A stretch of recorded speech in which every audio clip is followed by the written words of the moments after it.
অবৈধ নির্মাণের অভিযোগ হাসনাবাদে বেআইনি নির্মাণের মালিক স্বপন পাল কাজ বন্ধের নোটিশ পাঠায় তাকে পঞ্চায়েতের তরফ থেকে।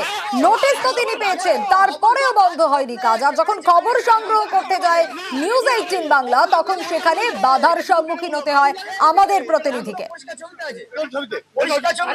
দেখুন কি ব্যবহার করছেন, দেখুন সেই ছবি, কিভাবে আমাদের প্রতিনিধির সঙ্গে দুর্ব্যবহার।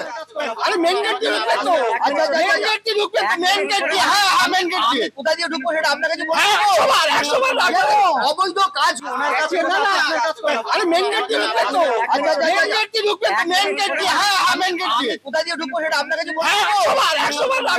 অবৈধ কাজ করলে সেখানে যেখানে সেখানে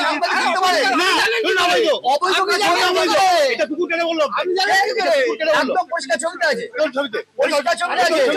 আমি তো আপনি নিজে দেখুন। অনুপম আমাদের প্রতিনিধি রয়েছেন আমাদের সঙ্গে। অনুপম, গত 4 এপ্রিল আমরাই খবর করেছিলাম এই স্বপন পালের বিরুদ্ধে। পঞ্চায়েত তারপর তাকে কাজ বন্ধের জন্য নোটিশ পাঠালো, কিন্তু তিনি শুনলেন না।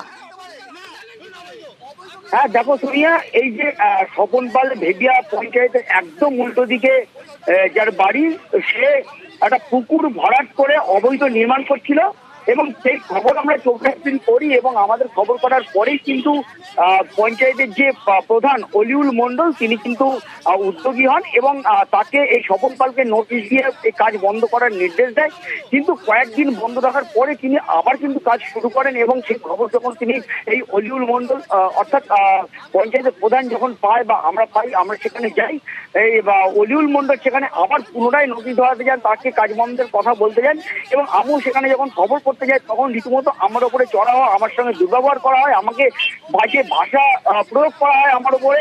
এবং এরপরে কিন্তু এই যে ভেদিয়া পঞ্চায়েতের যে প্রধান অলিউল মন্ডল এই পুরো বিষয়টাকে কিন্তু হাসনাবাদ থানার পুলিশকে কিন্তু ঘটনা জানান এবং বিএলআরওকে কিন্তু জানিয়েছেন এবং এই যে স্বপন পাল তার বিরুদ্ধে আইনানুগ যে ব্যবস্থা নেওয়া সেই ব্যবস্থা কিন্তু তিনি গ্রহণ করবে বলে জানিয়েছেন। এবং এই কিছুদিন কাজটা বন্ধ রাখলেন, তারপর আবার বাড়ি তৈরির কাজটা শুরু করে দিলেন এই স্বপন পাল। কেন, কি বলছেন তিনি, কি কারণ তার? দেখো এখানে কারণ বলতে গেলে কিন্তু পঞ্চায়েতের প্রধানও কিন্তু কোনো কারণ জানে না। তার কারণ হচ্ছে স্বপন পাল তিনি কারোর নির্দেশ সবাই পঞ্চায়েতের নির্দেশকে অমান্য করে, একরকম বলা যেতে পারে একদম বুড়ো আঙুল দেখিয়ে তিনি নিজের গা জোয়ারি করেই কিন্তু এই কাজটা তিনি একদম শুরু করেছেন। এবং কালকে যখন নোটিশ দিতে গেল একদম ক্যামেরার সামনে, কিন্তু সেই নোটিশ পুনরায় যে নোটিশ দিতে গেল সেই নোটিশও কিন্তু তিনি নিতে কিন্তু একদম অস্বীকার করেন। তিনি কিন্তু নোটিশ কিন্তু পঞ্চায়েতের থেকে কিন্তু নোটিশ যে দিতে গেল সেটা কিন্তু নেন এবং কিন্তু রীতিমতো পঞ্চায়েতের প্রধানের সঙ্গে তর্ক বা বিতর্কে জড়িয়ে পড়েন এবং আমার উপরেও কিন্তু তিনি দুর্ব্যবহার করেন, আমার সঙ্গে তর্ক বিতর্ক করেন, আমার সঙ্গে বাজে ভাষা প্রয়োগ করেন। আমি জানতে পারি যে উনি আবার কাজ করছেন, সেজন্য আজকে আবার একটা রিমাইন্ডার চিঠি দেওয়ার জন্য আমি গেছিলাম এবং বিএলআর ম্যাডাম ওসির সঙ্গেও আমি কথা বলেছি। তারা যেভাবে আমাকে পরামর্শ দিয়েছেন সেই মতো আমি আগাচ্ছিলাম। তিনি এই চিঠি নিতে অস্বীকার করেছেন। তো পরবর্তী যেটা পদক্ষেপ করা যায় আমি আমার ঊর্ধ্বতন কর্তৃপক্ষের সঙ্গে কথা বলে আমি সেই কথাই ভাবো।